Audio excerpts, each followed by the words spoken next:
¿De dónde sacaron los arquitectos la habilidad de ingeniería para construir un estadio tan futurista? No, la respuesta no es la gran habilidad de los viejos yanquis. La respuesta es del Coliseo romano, concebido y construido hace casi 2000 años. Soñado curiosamente no por un arquitecto o un ingeniero, sino por un político, el emperador Tito Flavio Vespasiano.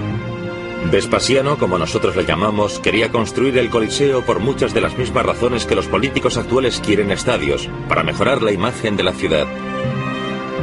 Han demostrado ser beneficiosos para la economía de la ciudad y a la gente les encantan. Como la Roma de Vespasiano tenía 300.000 desempleados, el emperador los quería fuera de las calles.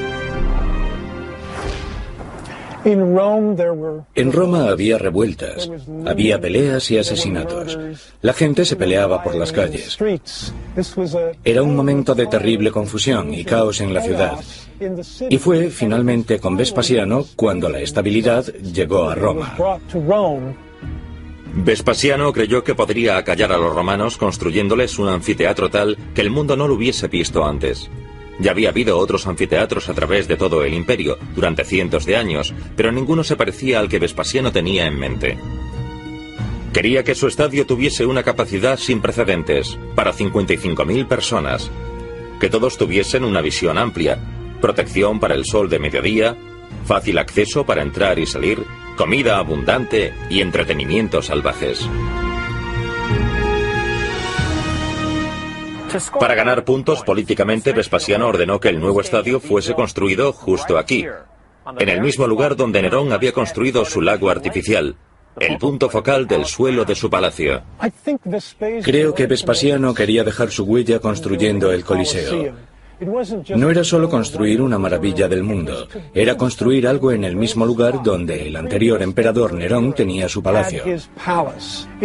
Haciéndolo, le decía a la gente de Roma: estoy construyendo una maravilla, y no es para mí, es para vosotros, y estará en este mismo lugar. La grandiosa visión de Vespasiano suponía retos técnicos que fueron superados positivamente, comenzando con la idea de construir un estadio colosal situado en el centro de una ciudad tan poblada. Veamos la Roma de hoy. Está atestada de gente, edificios y calles estrechas. En el año 80 a.C., tengo que añadir que Roma era una ciudad igual de urbanizada y hermosa. Miremos esta maqueta de la antigua Roma y veremos lo poblada que estaba. Pensemos, 1 millón de personas apelotonadas en unos 8 kilómetros cuadrados. La mayor y más densamente poblada metrópolis que el mundo haya visto jamás. Construir en medio de una ciudad tan poblada requería recursos para levantar las cosas en vertical, en otras palabras, una grúa. Afortunadamente, los romanos ya habían utilizado ese recurso para construir sus acueductos, algunos de los cuales medían más de 30 metros de altura. ¿A qué se parecían? Bueno, nuestra primera pista procede de este friso en la tumba de un magnate romano llamado Aterias, el Donald Trump actual. La pregunta es, ¿cómo funcionaba exactamente una grúa romana? Hemos buscado por todo el mundo un modelo que funcione, y el mejor que hemos encontrado está aquí, en Xanten, Alemania. Esta es una réplica exacta de una grúa de la antigua Roma. Es grande, impresionante. El único problema es que no funciona. Así que llegados a este punto, la única opción es construir una nosotros mismos. Nuestro hombre para este trabajo, David Norton, un carpintero y constructor del sur de California con mucho talento. Como muestra de su gran habilidad, David nos construirá una copia que funcione de una grúa de la antigua Roma. No estamos hablando de una réplica perfectamente detallada a escala real. Estamos hablando de un modelo funcional que me permita demostrar la tecnología que había detrás de una grúa romana. Aunque el proyecto de construcción es sencillo, es demasiado grande para nuestro taller, así que lo llevaremos a un campo cercano. Bueno, la parte más laboriosa para reproducir esta grúa romana es trasladar estos grandes listones para crear una estructura en A. Eran literalmente árboles cortados por la mitad, y moverlos no era una tarea sencilla. Solo con un ayudante, una cantidad limitada de tiempo y de dinero, el trabajo de David no va a ser fácil. Pero tampoco trabajar para el emperador Vespasiano debió de haber sido nada fácil. Las grúas se usan continuamente para construir rascacielos, por supuesto, pero fijaos en estos pequeños. Se utilizan para construir el nuevo estadio de Wembley, en Inglaterra. Es impresionante pensar que son los descendientes directos de la grúa de la antigua Roma, que nosotros estamos recreando en el sur de California. Hablando de eso, nuestro hombre, David Norton, ha estado serrando, martilleando y ensamblando durante 3 días. Y yo estoy aquí para ver si lleva bien la tarea. Sí. Así que confías en que vaya a funcionar. Bueno, ahora lo veremos. Es el momento de la verdad, veámoslo. Supongo que hay serias dudas sobre cómo funciona esto, ¿no? Totalmente. Cuéntamelo.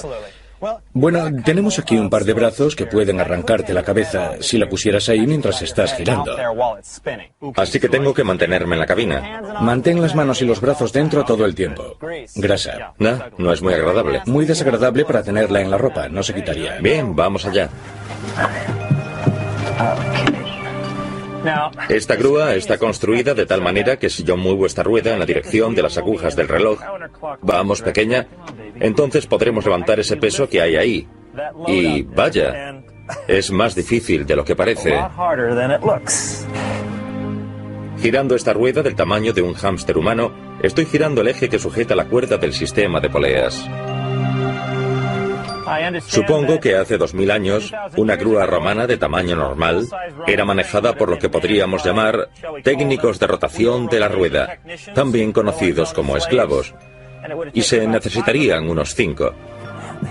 Ahora lo estoy haciendo todo yo solo. Este sistema de poleas de la grúa me da una ventaja mecánica de 4-1. Si no tuviese esa ventaja mecánica, no habría forma de que alguien como yo pudiese levantar 200 kilos de bloques de cemento.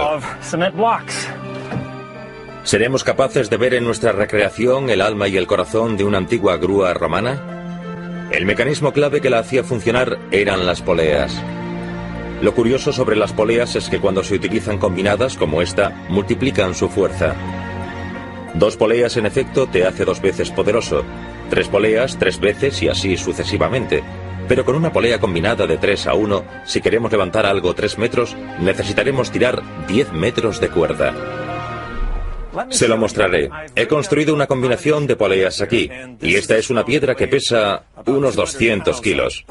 Por mí mismo no hay forma de poderla levantar. Pero fíjense lo que sucede cuando estas poleas multiplican mi fuerza.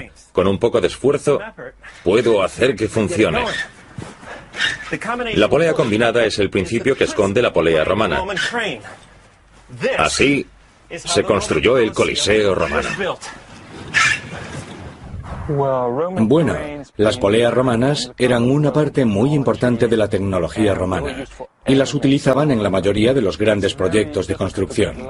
Es muy difícil conseguir subir grandes bloques modernos de cemento a las grandes alturas de los edificios. Por eso fue muy importante el logro de la grúa para levantar grandes pesos. Fijándose en el tema de construir lo imposible, fue como las enormes ambiciones políticas de Vespasiano apadrinaron la invención de máquinas de construcción que nos llevarían a nuevas cotas y técnicas de construcción que podrían resolver nuevas exigencias. Una explosión tecnológica que ha llegado hasta nuestros días, en cada estadio, en cada ciudad, en cada país de todo el mundo. En el año 70 a.C., este estadio no era nada más que una imagen en los ojos de Vespasiano. Y una dura carga sobre las espaldas de los ingenieros romanos. ¿Asientos para 50.000 espectadores? Inaudito. ¿Protección para todos del sol y de la lluvia? Ni en sueños. ¿Paredes independientes de 54 metros de altura? Vamos, seamos realistas. Cuando Vespasiano apareció con esta idea, debió de causar un gran entusiasmo, orgullo y nerviosismo entre los constructores de Roma. Y Vespasiano, bueno, les dio algunos parámetros que debió de sorprenderlos increíblemente. Lo más importante, el tiempo. Quería tenerlo terminado realmente rápido. Y por rápido entendía en menos de 10 años. Y además de todo eso, ¿recuerdan el lago de Nerón, ese punto justo aquí, donde se construyó el anfiteatro? Evidentemente, antes de que todo esto se construyese, tenía que ser drenado.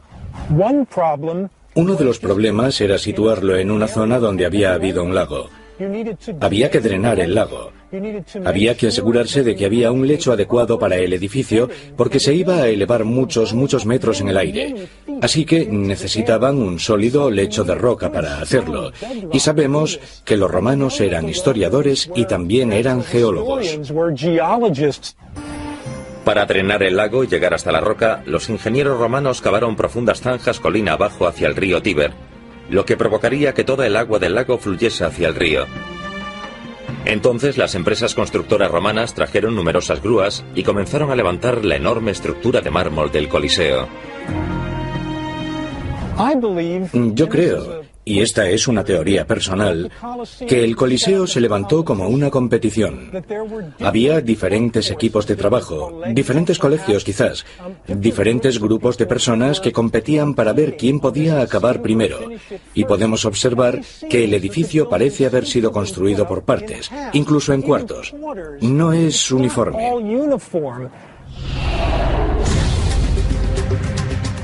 Además de las grúas, el cemento era y aún es la clave de la construcción del estadio. Aquí en Wembley llevan empleados casi 3 millones cúbicos de cemento. ¿De dónde salió el cemento? ¡De los antiguos romanos! Así es, y los antiguos romanos en cambio lo sacaban de la madre naturaleza. Resulta que la ceniza volcánica mezclada con agua se endurece como una roca. Miren lo que pasó un año antes de que el Coliseo estuviese terminado. Erupcionó el monte Vesubio. Una lluvia de cenizas cubrió la ciudad de Pompeya, convirtiéndola y convirtiendo a sus habitantes en terribles esculturas de piedra. La ceniza volcánica, o lo que ellos llaman pozzolana, era el ingrediente clave de una receta de cemento que los antiguos romanos utilizaron para construir el Coliseo. Ahora bien, a la pozzolana le añadían un poco de cal, un poco de gravilla y por supuesto agua, como la que yo cojo del río Tíber aquí mismo. Y el resultado, un cemento que en muchos sentidos era más fuerte que el de hoy. Después ellos fabricaban estructuras de madera. De hecho, hacían muchas de madera, y después vertían el cemento con mucho cuidado. Lo moldeaban, lo dejaban cuajar, secar, y así conseguían unas estructuras increíblemente fuertes. Gracias a las grúas y al cemento, estructuras gigantes como el nuevo estadio de Wembley son posibles. Y gracias también a algo que solemos dar por hecho. Fíjense en el arco. Aquí en el nuevo estadio de Wembley, en Inglaterra, este arco es tan grande que se puede ver desde todo Londres, y es tan fuerte que podrá soportar un techo que mide 4.000 metros cuadrados. Y prepárense, 7 millones de kilos. Analizamos muchos diseños antes de llegar al arco.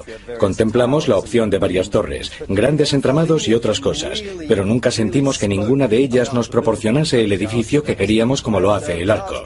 El arco surgió en una sesión de diseño que tuvimos en nuestra oficina un viernes por la tarde, y no habíamos estado bebiendo, sino que fue una respuesta instantánea a lo que representa lo que es el deporte en el siglo XXI. Hay algo triunfal en él, funciona de forma muy eficaz, soportaba nuestro techo, era una buena solución económica, simplemente perfecto. El desarrollo del arco también proviene de los romanos. Los romanos eran capaces de conseguir estas formas, y eran capaces de cargar peso sobre ellas, enormes pesos sobre estas bóvedas, y eran capaces de repartir grandes pesos sobre estas enormes columnas. Pero todavía querían que sus edificios recordasen a los griegos, y por eso en su exterior les añadían lo que nosotros llamamos medias columnas. Columnas. Los griegos las empleaban para techar los edificios, pero después los romanos comenzaron a usar arcos, y ahí fue donde todo cambió.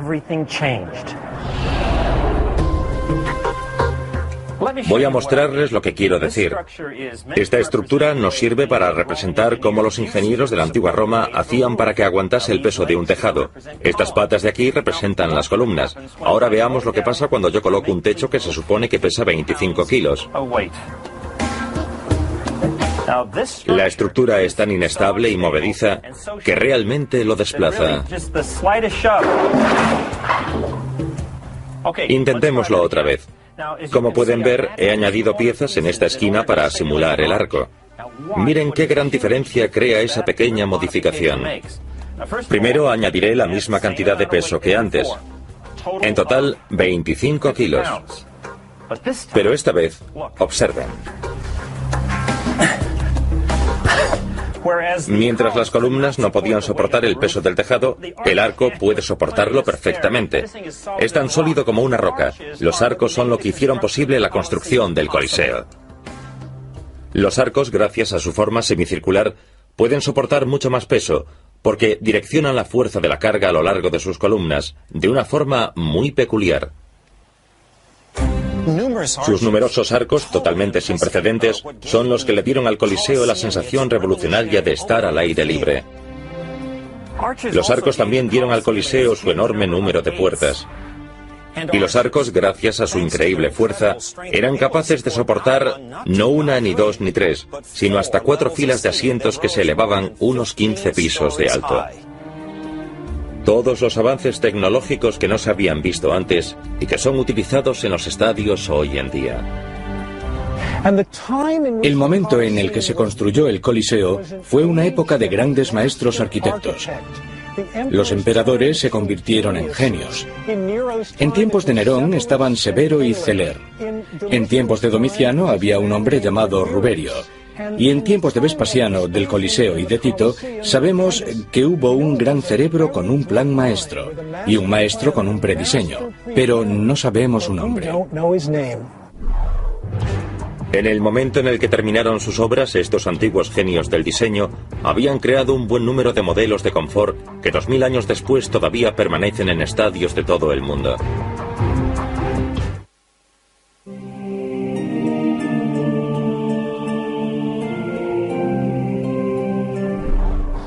Es curioso pensar que la entrada en el Coliseo de Los Ángeles de hoy en día es igual que la entrada al Coliseo original al que acudían los ciudadanos romanos de hace 2000 años. Guardando cola, mostrando la entrada, que por cierto era de barro, no de papel, y que la rompían, no la cortaban. Pasaban por la entrada y después buscaban la puerta correcta que les conducía a su asiento. Veamos, puerta 27, sí, es por aquí. Una vez dentro del estadio, los asientos estaban distribuidos según el estatus social, así que si eras emperador o senador, te sentarías aquí, en el primer nivel. Si eras aristócrata, te sentarías en el segundo nivel, y si eras una persona cualquiera, te sentarías en el tercer nivel. Y podía ser peor, si eras mujer o esclavo, te sentarías en las gradas blancas, las más altas, junto a las palomas.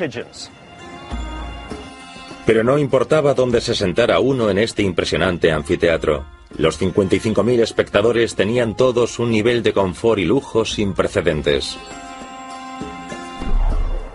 Pensemos que esa no era una tarea fácil. Los juegos de hoy en día, ¿cuánto duran generalmente? 3 o 4 horas. Pero volvamos atrás. Los espectadores a menudo pasaban allí todo el día y a veces parte de la noche. En verano eso significaba proteger a los espectadores del brutal sol mediterráneo. En Inglaterra el sol no es tan fuerte, pero aún así el nuevo estadio de Wembley estará protegido de los elementos por un enorme techo móvil. Estará accionado por gigantes motores de 1000 caballos de potencia. Una idea inteligente, ¿verdad? Pero gracias a los romanos, no a los británicos. El antiguo Coliseo romano fue el primer estadio que tuvo un techo retráctil. Le llamaban el velarium. El Coliseo de Roma, en algún sentido, lideró el cambio tecnológico que se produjo al poder mover el tejado utilizando una construcción manual. Se trataba de dar sombra a los espectadores de Roma. Nuestro tejado tiene una función diferente, pero existe un paralelismo, porque nosotros también podemos mover los paneles del tejado para conseguir diferentes condiciones ambientales dentro de la zona de juegos.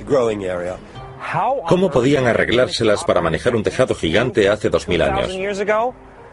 Aquí tenemos una pista. Aquí es donde el Coliseo albergaba a un grupo de marineros de élite de la ciudad portuaria de Misenum, a unos 100 kilómetros de distancia. ¿Por qué marineros? Ah, la respuesta reside en el propio velarium. El velarium era un toldo circular enorme que colgaba de unos mástiles de madera, subiendo el tejado del Coliseo a su nivel más alto, y se sostenía por unas abrazaderas que, como se puede ver aquí, todavía existen después de cientos de años. En la parte superior del Coliseo había una viga vertical enorme que podía ser de roble o de pino, y estas vigas estaban situadas todo alrededor del exterior. De ellas colgaban los aparejos para atar poleas y cuerdas y todas esas cosas.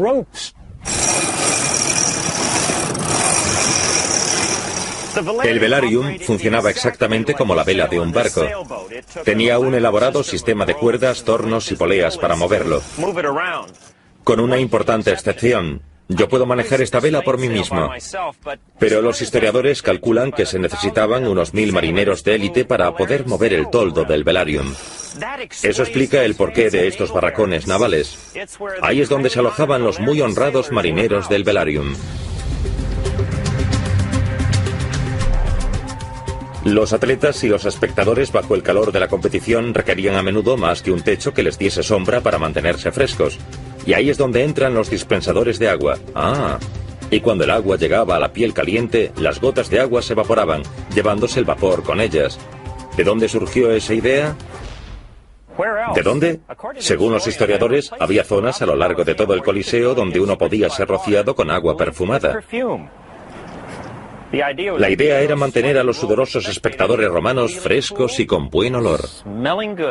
Otra forma de mantener a todo el mundo cómodo: las salas de descanso. Aquí, en el nuevo estadio de Wembley, está planeado construir más de 2.500 baños públicos. En la parte inferior hay aire acondicionado, fuentes de agua, baños... Porque el H2O es vida para cualquier estadio. El agua es crucial para la vida en todas las civilizaciones, y particularmente en los estadios donde los acontecimientos duran mucho tiempo, o en los países cálidos en donde se necesita una provisión de agua potable. También se necesitan sanitarios. Ese es un asunto más importante hoy que en tiempos pasados. En los tiempos en los que se ideó el Coliseo, nadie conocía el agua y su manejo mejor que los romanos. Mientras el resto del mundo todavía la sacaba de los pozos o la cargaba a sus espaldas, los romanos ya tenían una increíble red de acueductos, parte de los cuales todavía existen hoy. Estos acueductos existían a lo largo de todo el imperio y supusieron el milagro que hoy damos por garantizado: el agua corriente. A finales del siglo I, Roma era alimentada por 10 acueductos, que en total suponían casi 500 kilómetros de longitud. Según las antiguas fuentes, el 18% del agua era para el emperador, el 39% para los ciudadanos particulares y el 44% para los servicios públicos. Los romanos utilizaban los acueductos para llevar el agua a los baños públicos, como este, que créanme, por aquel entonces eran algo importante. Hoy en día damos cosas como estas por garantizadas, pero hace 2000 años, darse un baño como algo habitual era con seguridad algo revolucionario. Los acueductos romanos también llevaban agua a fuentes decorativas, a piscinas de agua, a las salas de descanso públicas, que por aquel tiempo, por cierto, eran algo increíble y lujoso, y sí, también al Coliseo. Para suministrar agua al Coliseo y a otras partes de Roma, los antiguos ingenieros construyeron una gran reserva aquí, en esta colina, la colina Caelian. Después dejaban que la gravedad hiciese el resto. El agua fluía del acueducto y justo en el ángulo preciso bajaba y bajaba todo el camino hasta el Coliseo. El agua llegaba hasta aquí y después era distribuida a más de 100 fuentes públicas y a todos los niveles del Coliseo, lo que nos lleva a una interesante pregunta. Sin motores que bombeasen, ¿cómo podían hacer subir el agua hasta allí? Son 55 metros de alto. Con algo llamado el sifón invertido. Les enseñaré cómo funciona. Supongamos que este tubo de plástico es el sistema de distribución de agua. Esta es la cumbre de la colina Caelia. Esta es la base del Coliseo. Y este es el nivel más alto del Coliseo. Cuando el agua de la reserva bajaba por el acueducto por la colina Caelia, el agua pasaba por la tubería de la reserva y reunía la suficiente para trasladarla todo el camino hasta las fuentes del Coliseo. Así es como lo hacían sin bombear. Algunos historiadores creen que el Coliseo utilizaba su suministro de agua para las grandes batallas navales que organizaban como entretenimiento. Algunos calculan que el acueducto del Coliseo era lo suficientemente grande para llenar el foso con 2,5 metros de nivel de agua durante la noche.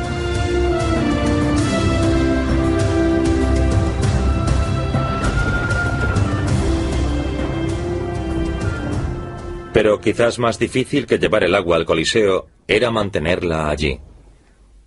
Veamos, en Roma llueve una media de 75 litros cúbicos al año, lo que es mucha lluvia, así que sin un buen sistema de drenaje el suelo del Coliseo se podía transformar en una piscina gigante.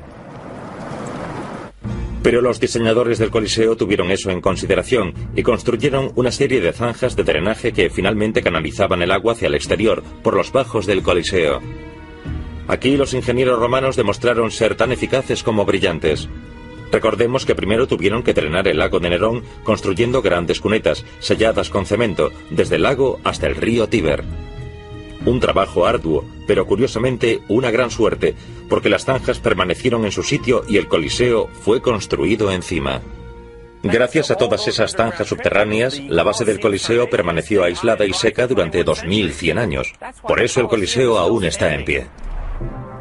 El magnífico foso podía albergar acontecimientos impresionantes que eran tan sangrientos como espectaculares.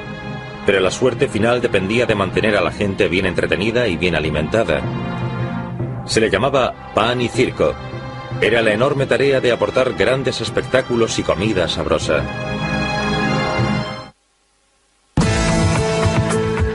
El estadio Petco, en San Diego, es el hogar de los Padres de San Diego. Al igual que muchos de los estadios modernos, puede albergar de todo, desde juegos de béisbol a conciertos de rock and roll y espectáculos con fuegos artificiales. Eso vale también para el nuevo estadio de Wembley. Este edificio está diseñado para funcionar 7 días a la semana. Tendrá mucha actividad. Habrá restaurantes abiertos. Se darán banquetes y conferencias en este edificio todos los días de la semana. En otras palabras, los actuales estadios modernos son más que lugares de deportes. Veámoslos como un teatro con un escenario colosal. Y en esos términos, la audiencia normalmente se orienta hacia el escenario. Pero uno de los aspectos más fascinantes del teatro es lo que sucede detrás de la escena. Puertas falsas, ascensores, los vestuarios, las zonas de almacén de atrezzo. Toda esta tecnología teatral a gran escala, todo comenzó con el Coliseo romano. Una de las cosas que más me fascinan del Coliseo es su aspecto teatral. El Coliseo era todo espectáculo. No eran solo las luchas de gladiadores, ni solo las ejecuciones. Era un espectáculo a gran escala, desde por la mañana hasta por la noche. Hace 2000 años los antiguos romanos inventaron el concepto de gran espectáculo. Espectáculos de varios días que incluían gladiadores, animales salvajes, batallas navales, escenarios elaborados, grandes recursos mecánicos, orcas gigantes y grandes cambios de vestuario. El Coliseo romano era como Las Vegas de hoy en día, el lugar de reunión más lujoso y más entretenido que el mundo haya visto nunca. Yo creo que un romano que fuese al Coliseo por primera vez tenía que quedarse totalmente aturdido. Tenían que sentirse embobados, tanto por la ingeniería como por el espectáculo que veían. Cuando camino hacia el Coliseo, me impresiona la sofisticación de la ingeniería que alberga, y al mismo tiempo me sobrecoge la sensación de horror. Después de todo, es un monumento a una de las cosas más horribles que han tenido lugar en la historia de la humanidad. La película Gladiador retrata con bastante precisión la grandiosidad del Coliseo. Casi todas las mañanas comenzaban con las venatio, o escenas febriles que incluían muchos animales salvajes. Leones, tigres y osos pasaban hambre durante días para poder atacar en el foso a cualquier pobre infeliz que estuviese allí. A veces los propios animales eran perseguidos y asesinados por cazadores profesionales. Después se transformaba en un circo. Se podía asistir a las actuaciones circenses con números de elefantes. Había mujeres gladiadoras, podía haber enanos y podían verse senadores de 75 años de edad jugando un partido. La base del escenario del Coliseo era solo la punta del iceberg. Debajo, como podemos ver, había todo un mundo subterráneo llamado el hipogeo. Era una madriguera de estrechos pasillos, pequeñas estancias y cámaras completamente aisladas de los ojos de los espectadores. Los cuidadores, llamados bestiari, conducían a los animales salvajes a través de esos pasillos hasta sus jaulas. Los animales enjaulados eran entonces llevados a unos ascensores accionados a mano y trasladados hasta las puertas que daban al foso. Era teatro, era sangriento y era escalofriante. Por ejemplo, cuando representaban tragedias griegas y el apuntador llamaba a alguien que tenía que morir, el personaje, que solía interpretarlo un criminal, moría realmente. Parece que no dejaban nada al azar. Desde el proscenio podían surgir escenarios completos que, a medida que subían al nivel de las estructuras, se abrían y se desplegaban de repente ante sus ojos.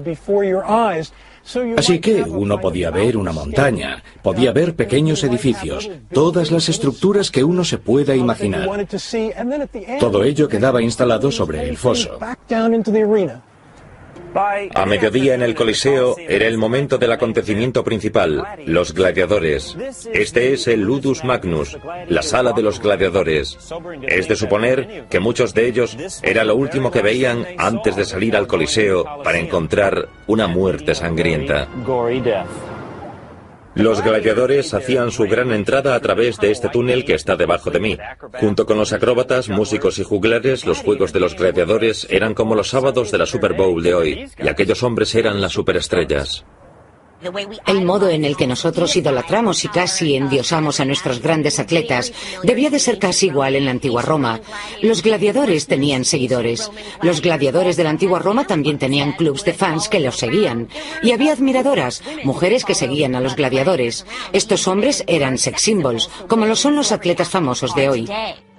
Los estadios modernos de hoy no solo nos entretienen, también nos alimentan. Yo, por ejemplo, no puedo imaginar un partido sin un perrito caliente, un refresco o un paquete de cacahuetes. Gracias. En el antiguo Coliseo, los romanos también tenían sus aperitivos favoritos.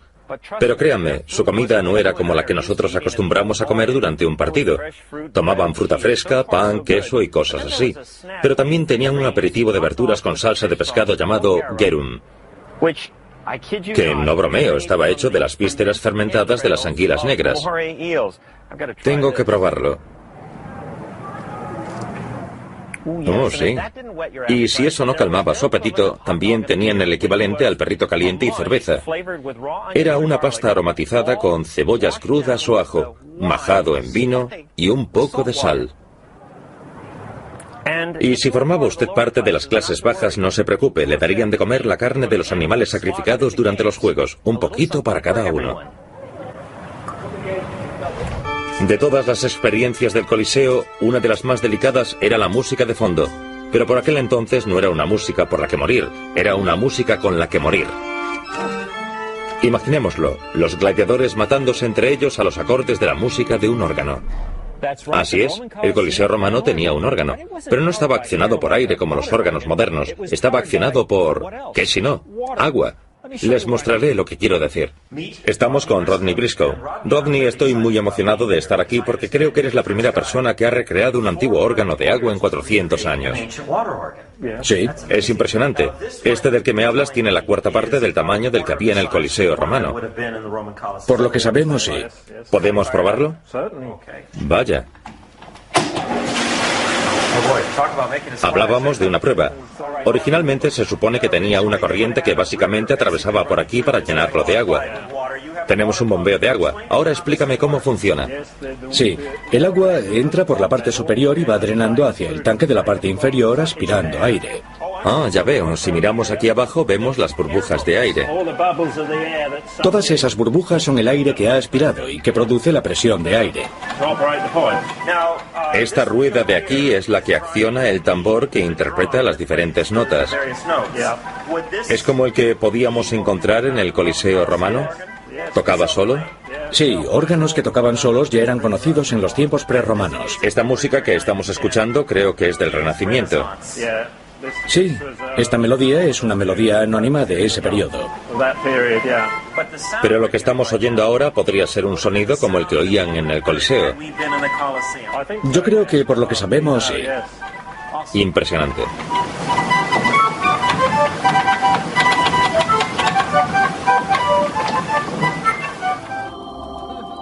Hoy en día la tradición musical del Coliseo romano continúa, aunque por suerte las partituras musicales no son para espectáculos tan sangrientos, sino para la gente que cruza masivamente las puertas de entrada del campo.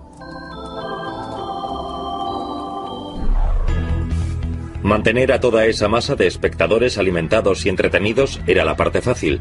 El auténtico reto era sacarlos al final del día, a salvo, con eficacia, sin revueltas, como los antiguos romanos querían hacer.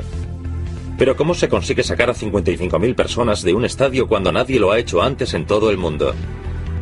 Hemos encargado un estudio para averiguar la respuesta. San Francisco, California. El primer juego de las series mundiales de 1989. De repente, un devastador terremoto de magnitud 8 golpea la zona de la bahía y 55.000 espectadores aterrorizados corren hacia las salidas del estadio. Por suerte, el estadio ha sido diseñado justo para esas salidas masivas, así que todos salen vivos. Yo creo que el terremoto de San Francisco demostró que los sistemas de salida del estadio eran los adecuados. ¿Dónde aprendimos a construir unos estadios tan seguros? Todo comenzó, no es sorprendente, en el antiguo Coliseo. Los romanos inventaron el control de las masas, sin ninguna duda. Las entradas para los juegos de gladiadores eran libres, así que todo el mundo quería ir. El Coliseo estaba siempre lleno, lleno hasta los topes con 55.000 espectadores hambrientos, gritones y con tendencia a las disputas. Pensémoslo, era bastante fácil introducirlos en el Coliseo con seguridad. Los espectadores llegaban al Coliseo en distintos momentos, porque el Coliseo tenía un número de puertas sin precedentes, 76 en total. El gran reto era sacarlos de allí a salvo y en orden. Antes como ahora, al final de cada espectáculo, todos quieren salir al mismo tiempo. Lo que hacemos es un análisis del tiempo de salida, hasta la última persona que abandona el último asiento de la última grada. ¿Cuánto tiempo le lleva llegar hasta la puerta? Y en este edificio es de unos 12 minutos. Hoy hay una ciencia completa dedicada a estudiar el tráfico de gente. Para estudiar cómo usted y yo entramos en los edificios, nos movemos dentro de ellos y los abandonamos. Hoy, si uno es arquitecto y diseña una tienda, un crucero, un casino, un museo o un lugar de deportes en Norteamérica, cualquier lugar que requiera mucho tráfico de gente, entonces la ley le obligará a consultar antes con ingenieros como estos. Todo es por la seguridad. Todo es para que los espectadores disfruten del día y se sientan a salvo. Hace 2000 años no existía la ciencia del tráfico de gente, no había leyes sobre el control de las masas, no había experiencia previa sobre cómo manejar a 55.000 personas en un edificio. Todos los diseñadores del Coliseo tuvieron que guiarse por sus instintos sobre ingeniería. Y qué brillantes instintos tenían. Los historiadores creen que las puertas del Coliseo y los pasillos aislados estaban tan perfectamente situados que los 55.000 espectadores podían abandonar con seguridad el edificio en menos de 15 minutos. Lo que han oído, en menos de 15 minutos. Así que es impresionante lo que lograron conseguir con respecto al tiempo de salida. No se diferencia mucho de la salida de un estadio moderno. Quizás lo podamos definir de una forma un poco más clara de lo que ellos podían hacer, pero con el mismo resultado. Que sepamos, nadie había intentado calcular esto antes. Por eso decidimos ser los primeros en ver si en realidad 55.000 espectadores podían ser evacuados del Coliseo romano en menos de 15 minutos. Comenzamos aportándole datos estadísticos al programa de software conocido como STEPS. STEPS ha sido desarrollado por expertos en seguridad contra el fuego para asegurar los tiempos de evacuación de un edificio. Después, el modelo creado muestra cómo la gente se levanta de sus asientos. Se levanta o se sienta o se mueve entre los asientos, sube o baja a los distintos niveles del Coliseo y finalmente llega a la salida. El análisis de evacuación de STEPS nos dice que los historiadores nos pueden calcular con exactitud el tiempo de evacuación del Coliseo. Por ahora hemos calculado que les llevaría por lo menos unos 20 o 25 minutos. ¿Qué podrían hacer los diseñadores del Coliseo para mejorar los tiempos de evacuación? Creo que una de las primeras cosas podría ser intentar reducir el tamaño de los escalones. Lo segundo que yo sugeriría sería incrementar el ancho de las escaleras, porque muchas escaleras pequeñas ayudan a entorpecer a las multitudes. Y lo último sería aumentar los espacios abiertos del estadio en las zonas de los asientos, hacia el interior del Coliseo. Según los modelos del ordenador, hay indicios de que el Coliseo fue construido para que las clases superiores tuviesen un tratamiento preferencial a la hora de salir del estadio. Parece que los espectadores ricos tenían acceso a un número superior de salidas. salidas que tenían un tamaño más grande para huir. ¿Y qué sucede en los estadios de hoy? ¿Han sobrevivido hasta hoy las vías de salida del Coliseo para los romanos importantes? ¿Podían las personas con asientos caros salir con más facilidad? ¿Pueden los estadios de hoy ser evacuados tan rápidamente como su precedente romano hace 2000 años? Le he preguntado al hombre que diseñó el Petco Park de San Diego. No importa si estás sentado en un sitio caro cerca de la acción o en un sitio barato más arriba. La velocidad a la que se puede salir está diseñada para ser la misma que si vas andando. La gente en el nivel más bajo probablemente saldrá del parque más rápido que los de las gradas altas, porque tienes más camino por las rampas y desde las escaleras del nivel superior. Hemos estado viendo en referencia a los estadios y a los acontecimientos que tenían lugar en ellos, que los antiguos romanos nos llevaban ventaja. Después de todo, ellos inventaron la idea del estadio y del entretenimiento espectacular para el público. Y haciendo esto, también crearon varias tecnologías que todavía hoy están entre nosotros de una forma u otra. Ninguna construcción de ningún gran tamaño puede acometerse sin una grúa para elevar pesos pesados. Es indudable que nadie construirá ya estadios de deportes modernos sin cemento. Es lo que da unidad a todos los proyectos. Los clásicos arcos romanos, tanto grandes como pequeños, son todavía un elemento funcional en los estadios de todo el mundo. Y no olvidemos los pequeños detalles que damos por hecho, como las entradas, las puertas numeradas y los asientos reservados. Todo ello proviene del sentido del orden y de la organización de los romanos. Podemos agradecer al cálido sol del verano de Roma, tanto como a los arquitectos romanos, la inspiración de los primeros estadios cubiertos del mundo. Y por haber aportado agua a todos los niveles del estadio en forma de fuentes y salas de descanso. Es indudable que ningún estadio moderno puede igualar al Coliseo teatralmente. ¿Cuándo fue la última vez que vio usted una buena batalla naval en su estadio de deportes favorito? Pero quizás el aspecto más impresionante del diseño y de la tecnología del Coliseo romano sea que 2000 años después, los estadios modernos no pueden evacuar a 55.000 espectadores mucho más rápido de lo que lo hacían en el Coliseo.